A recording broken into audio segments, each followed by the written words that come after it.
It's Monday here on Nerdologies. I am Michelle, and there is a can of chili above my right shoulder. I have no idea what that is about.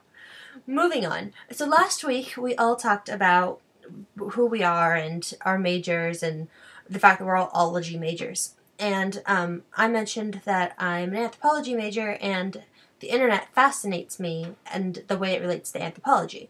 And then Caroline and Chelsea both followed up that sentiment with talking about how they love the internet and how it relates to their major.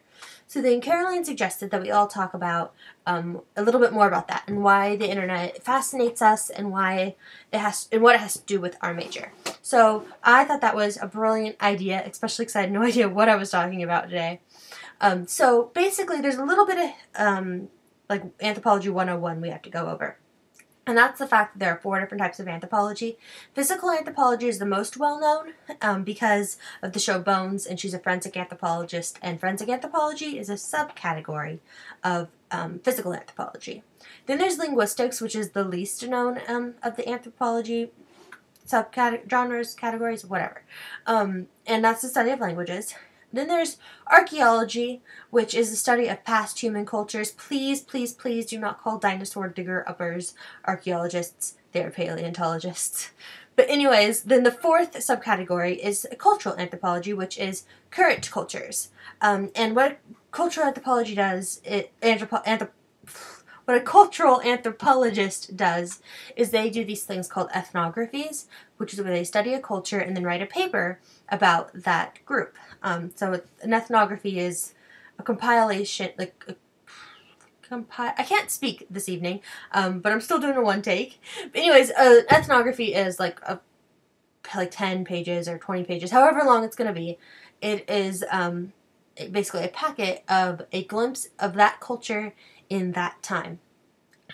You could read an ethnography that was written in the 50s, but the culture has probably changed. So ethnographies are often updated.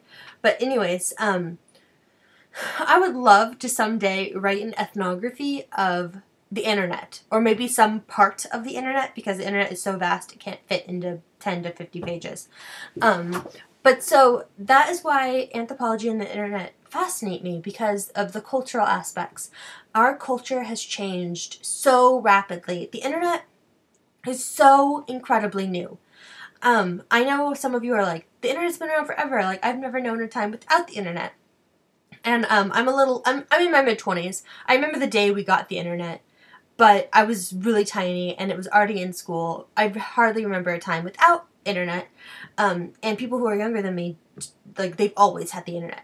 So it might not seem incredibly new, but it's so new. I mean, it's like 1/100th of a blip on the radar in the span of history and time. It's crazy. And because of the internet, our society and our culture has changed so incredibly rapidly because we have all this information we didn't used to have. Like, for instance, science information is, like, people learn it quickly. Like, if you, like, we found the Higgs boson particle. I don't quite understand the Higgs boson particle, but so we found, like, a breakthrough with that during the summer, and within days, we all knew about it. And basically, if you're online, if you're a consumer of the internet or a resident of the internet, you knew about the Higgs boson particle. And it's crazy how fast we all learned about that scientific revolution.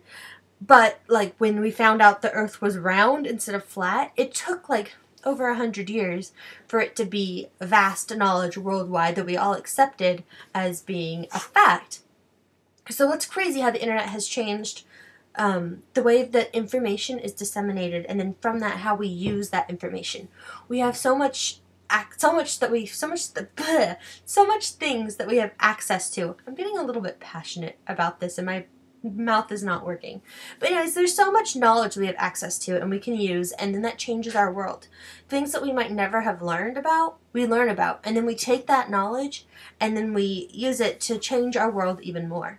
So the internet fascinates me because the culture of knowledge, I guess, is being so well distributed, and so many people can learn about things they might never have had an opportunity to learn about in the past. And I think it just makes us all generally more aware of the world around us. And I think that's an amazing, beautiful thing. It can sometimes be bad, but for the most part, it's just plain awesome. So that's why I love the internet, and that's how my major relates to it. I hope I made sense. I feel like I just kind of had like a bunch of verbal vomit came out of my mouth, and I'm not even quite sure what all I just said. But I hope it made sense, and if you have questions, leave them in the comments, and I will be sure to answer them, hopefully in a more coherent way than the words that just came out of my mouth.